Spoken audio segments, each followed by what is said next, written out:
diplomats, you can influence your culture in some ways by increasing your cultural tradition, naval tradition, and army tradition. And those three help you to hire advisors and hire generals, conquistadors, admirals, and explorers. So, if you have a lot of army tradition, for example, like 100%, if you recruit a general, you'll get a really, really, really good general. So you get someone that's like, you know, literally the level of Patton or Napoleon or something like that. You'll get a guy that's near perfect in stats almost every time. But if you hire him when it's at 0%, you may wind up with a guy that has no stats whatsoever. But having a leader is better than nothing, obviously. So I'm going to recruit a general, even though it'll put me near bankruptcy. Thankfully, I'll have enough money at the end of the... Yeah, I'll have enough money at the end of the year, because it's really close. It's Friday the 14th of October, 1399, so it's about 2 months away from census taxes. Every single year, every single country gathers census taxes from everybody. And you don't set that rate. It's just modified by basically how efficiently you collect it, what your tax rates are, based on whether or not you have war taxes or not, and so forth. So I'm going to raise war taxes, actually, because that'll help me a lot in the early game. Yeah, so at the end of the year, you get a shitload of money. So if you're getting plus money at the end of the year, then that's a good thing. You basically are making money at the end of everything then. So no matter what your monthly gains or losses are. So if I'm losing almost 1 gold piece, 1 ducat is what they called it in Europe. That's basically the basic name for it, sort of like florin or, you know, dinar, something like that, but either way. So I'm getting 21 per year. That's great. That's enough to make a small army every year, so... Apparently I have a shitload of war exhaustion. Ugh. Got 2 from it for some reason. Yeah, war exhaustion always sucks, because that basically means your country's starting to fall apart due to war, so... It'll increase revolts, which come in the form of rebel armies and many other things. The stability drop that it showed before when I went to war, that basically means that how well your country is being run. So whether or not your country is stable or not. Like, for example, if it's really stable, you get bonuses, like in your decreased revolt risk, increased tax modifiers, so forth. So it's just basically how efficiently your country is being run, dependent upon the circumstances at present. Huh, that's weird. And now I'm making 40 ducats per month, a year rather. If I was making 40 per month, I'd be ridiculously happy right now. Yeah, so it's kind of hard to talk about this game considering there's so much to explain, actually. Well, I'll just go through it one at a time. Okay, so the top tab here is pretty much all you really need to play the game. I mean, you can look at this stuff down here, but it's not really necessary. Alright, so the first thing here is your manpower. That's basically how much you have. 1,000 guys are put into every single army unit, and you need 1,000 guys for every army unit. You make 1 army unit per province, so that's how it works. Stability, we already talked about that. If it's +3, it's the max, -3 is the lowest. That's the money, monthly and yearly incomes as well. Prestige, that's how countries view you, basically, on how respectable you are, how much you've done to improve your standing among the world. Infamy is basically how evil you are compared to other guys. Legitimacy means how well your family is doing in the overall realm of how legitimate your heirs and kings are in your royal family. Merchants, how many merchants you have. Colonists, how many colonists you have. Diplomats, missionaries, spies, and magistrates. Magistrates are probably the most important because they run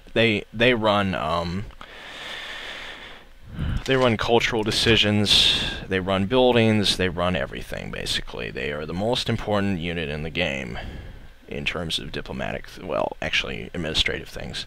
Here's the date, adding and subtracting time, flux, paused or unpaused, menu. Oh, it's actually, oh, that shows the armies. Oh, that's cool. I'll leave that up, actually. And down here, in the useless tab, we have the Holy Roman Empire. It shows the imperial authority, all the electors who elect the next king when the last emperor dies.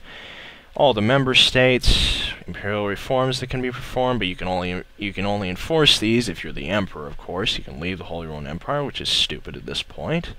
Dismantle the Holy Roman Empire, but you can only do that if you control these and you're not the emperor, so that's pretty much out of the question for me. Here we have the papacy. Yes, the Pope does control Europe, basically, at this point. I mean, he's not exactly as powerful as he used to be, but he is still pretty powerful. Apparently, Sweden is the current controller. A Pope from Sweden is in power right now, so that's basically what that means. And I have 15% influence, so that's I have basically 15% chance when the Swedish Pope dies, whether or not my guy will actually be the Pope.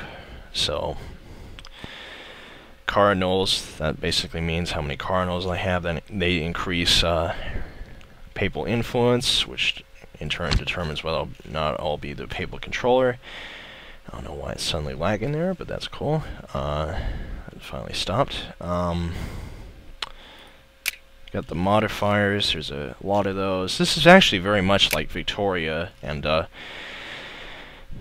Hearts of Iron 3. They're actually very similar games. If you look at the code, I think it's actually very similar. I think they all use the Clausewitz engine, which is the engine for Hearts of Iron 3, EU3, and I think Crusader Kings 2 and Victoria 2, so they're all very similar games. Here's the history. It basically shows what you've done. Basically shows all the important events of your country and so forth. This shows the wars you're engaged with, how strong the different countries are and so forth. How much you've won so far. How many units are on each side. Surprisingly, you can actually see how many units are on the enemy side. I don't think that's ever been possessed by any power even today.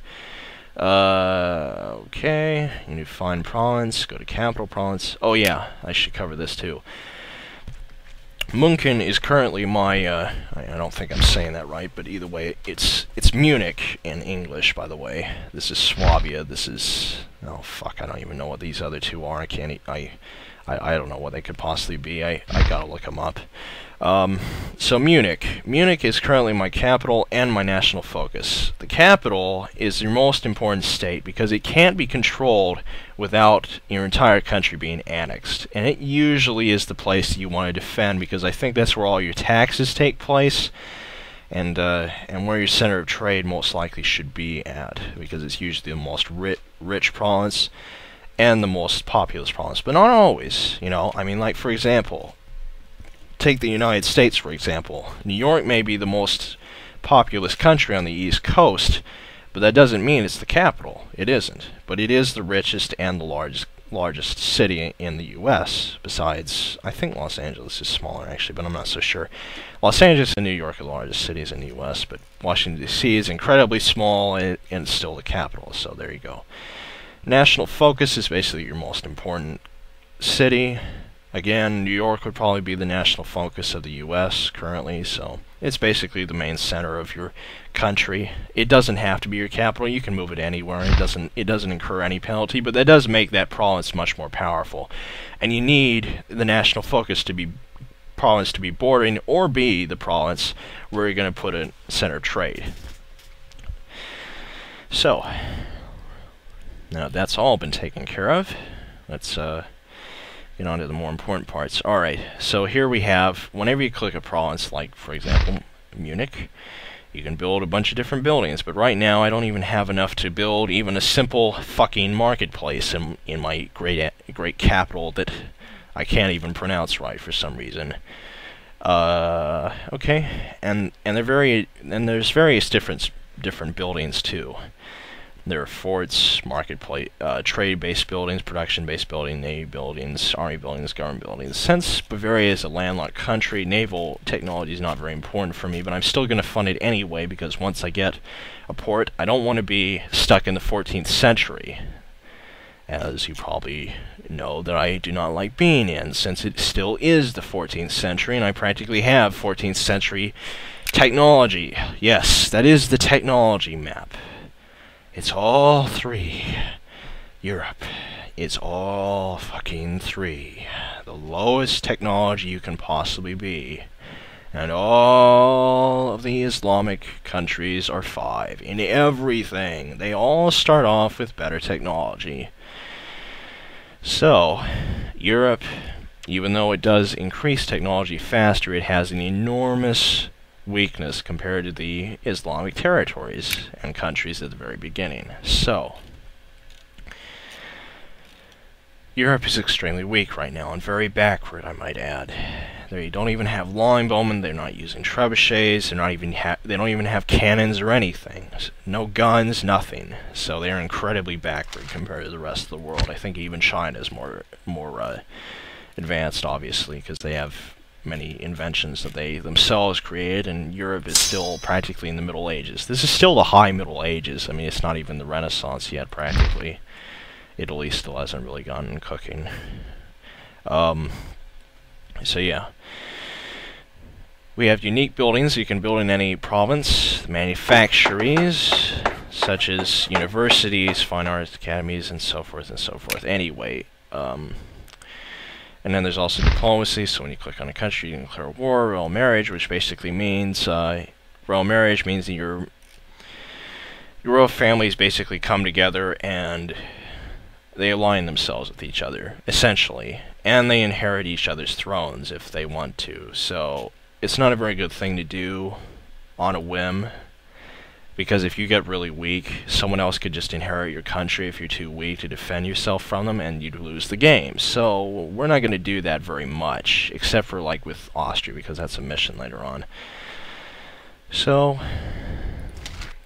I'm going to hire a general here. Oh wait, I already have. Oh, he's actually pretty good. He has 1 in maneuver and 1 in shock. Okay, I'm going to cover battles here for just a second.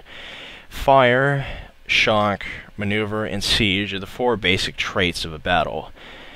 In a battle, it will go through 3 different times. So basically, well, actually, it's not. Actually, it's 2 different times, I believe. Or 3 different. I think it's 3 different, yeah. So fire basically means when a battle is happening. Shock is when an ambush or some other kind of shocking tactic is happening, like a flanking assault, stuff like that.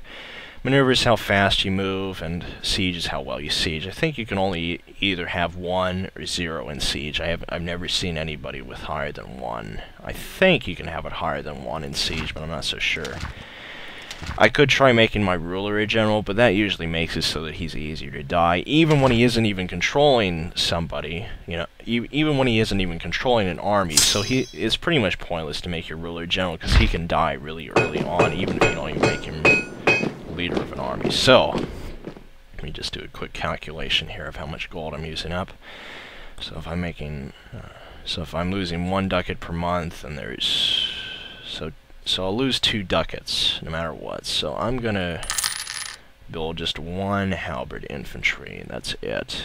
And I'll actually build an Oberfoss. Moving them to Franken. Hopefully Württemberg won't declare war on me. Hopefully no one else will declare war on me except for the Palatinate and someone else who isn't even bordering me, hopefully. And I guess I should explain the shield now. Oh Christ, I'm running a deficit. You're losing points for each month. I thought I was losing points. Yeah, I was losing 0.7. Damn, going to low. Wait a minute, what the hell? I have 0.6 ducats? What the fuck? I thought I had... Okay, well, whatever. I'm not going to build anything now, considering that the fucking game decided to rob me of like 5 ducats for some reason. Alright. So anyway. Here we have the shield. The most important thing to click on in the game, because it's basically all what your country does and all the decisions you can make. So the first one, it shows the basic diplomacy you have, all the relations you have with different countries, who you hate, who you like, and who likes you and who hates you. All the modifiers you have. Also the court shows the advisors that you have, your heir, how good your leader is. Also, and this one shows your basic economy, how much money you're making, how much money you're losing. Investments, by the way, are technology, so I'm putting pretty much everything into technology right now. I'm not going to put anything into treasury. In fact, I'm not even going to put anything as stability because I'm just that cruel. Technology is actually a very good thing to fund, and I don't know why land is lower than naval, but that makes no sense. Okay, so it's pretty much balanced. I want government to be highest, actually, because government is very important, because that determines how well your country's going to run. So I can take a loan here. That's a bad decision, so I'm not going to do that, because I'm going to make a shitload of money next year, which is coming up very soon from the census taxes. I already inputted war taxes. That's probably going to help me a lot. Oh yeah, I should change this. Alright, for the military, it's very important that you keep looking at it, because for the various different texts that you have for your land units and ships, you got to keep changing it, because the game won't do it for you. So at this point, medieval armies are very bad. They are very, very, very bad. So at this point, I can either get Latin medieval infantry, which are like guys with pitchforks and shields, you know, stuff that would have been around since the Norman invasion in 1066. Or I can have halberd infantry, which are sort of like Renaissance troops with a bunch of big poles with axes on them. So I'm going to have halberd infantry because they give me bonuses in offensive, and that's what I want. I can either have Latin knights, which are like Norman knights, so not very powerful knights, or chevauchés. They are more like light cavalry, but they're more offensive, so I'm going to want them. I don't even have cannons yet, so I can't even build those. Yeah, in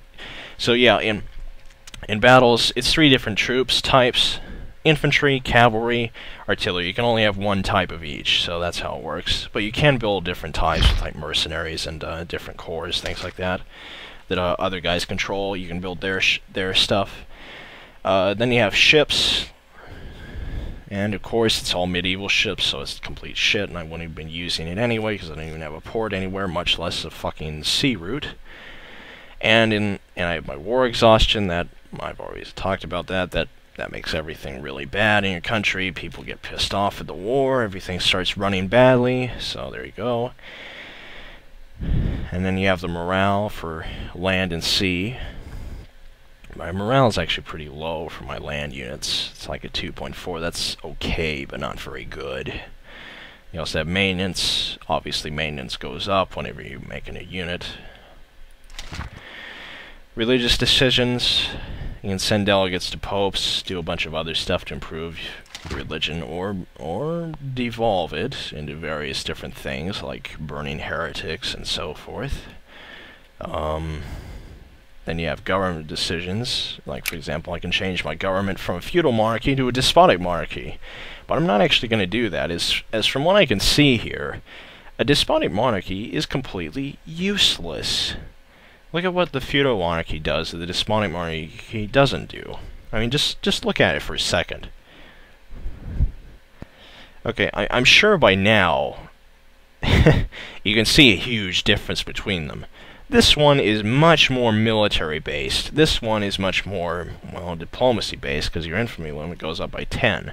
But the infamy limit isn't really that important, because if you're trying not to piss off everybody, then your infamy isn't going to go up super, super high. So, having an infamy limit is kind of useless, especially for a fucking Holy Roman Empire state that can't go to war with anybody without having Bohemia come down on them with 30,000 men at a fucking second.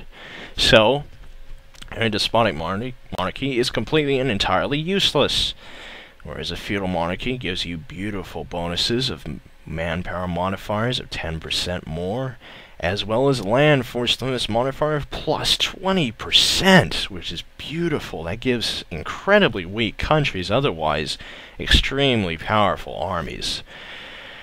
Yes, there is such a thing as a force limit modifier, which means how many guys you basically can actually supply and maintain. So, if you have a force limit modifier of 14, which I believe I have 12, but 12, that means I can only have 12,000 men at any one time without risking a huge amount of attrition penalties and so forth. So that's how that goes. And so yeah, feudal monarchy is a much better form of government than the despotic. Eventually I'll get better forms of government and so forth, like republics, constitutional monarchies, things like that. But right now we just have the basic old feudal monarchy that's been around for over 400 years. So down here we have national ideas. I can't have any because I don't even have forward government technology. They're very important. Some of them are game changers. And here we have domestic policies. This is a very important part of the game because this determines what kind of country you have. So at this point, you could consider my country to be a semi-stable, decentralized, mostly aristocratized, but still partly merchant class ruling. Mostly serfdom, very few freedoms to the common people. Slightly narrow-minded, but kind of innovative country that's very mercantilist. Very little free trade is allowed. Indecisive whether to go offensive, defensive, so sort of balanced in that respect. Very land-based, obviously, since I'm landlocked, and then sort of balanced when it comes to quality and quantity of the troops. So all of these do different things, but honestly, I think the most important one is actually free subjects, because this does a lot of good stuff. Every time you change the thing, it always comes up with an event. Sometimes it's a bad one, like this one. This isn't very bad actually. I only lose like 200 manpower from my capital, but that's not much, because I gain that much every month, so it doesn't really matter. It just sets me back about a month. But that's not much actually.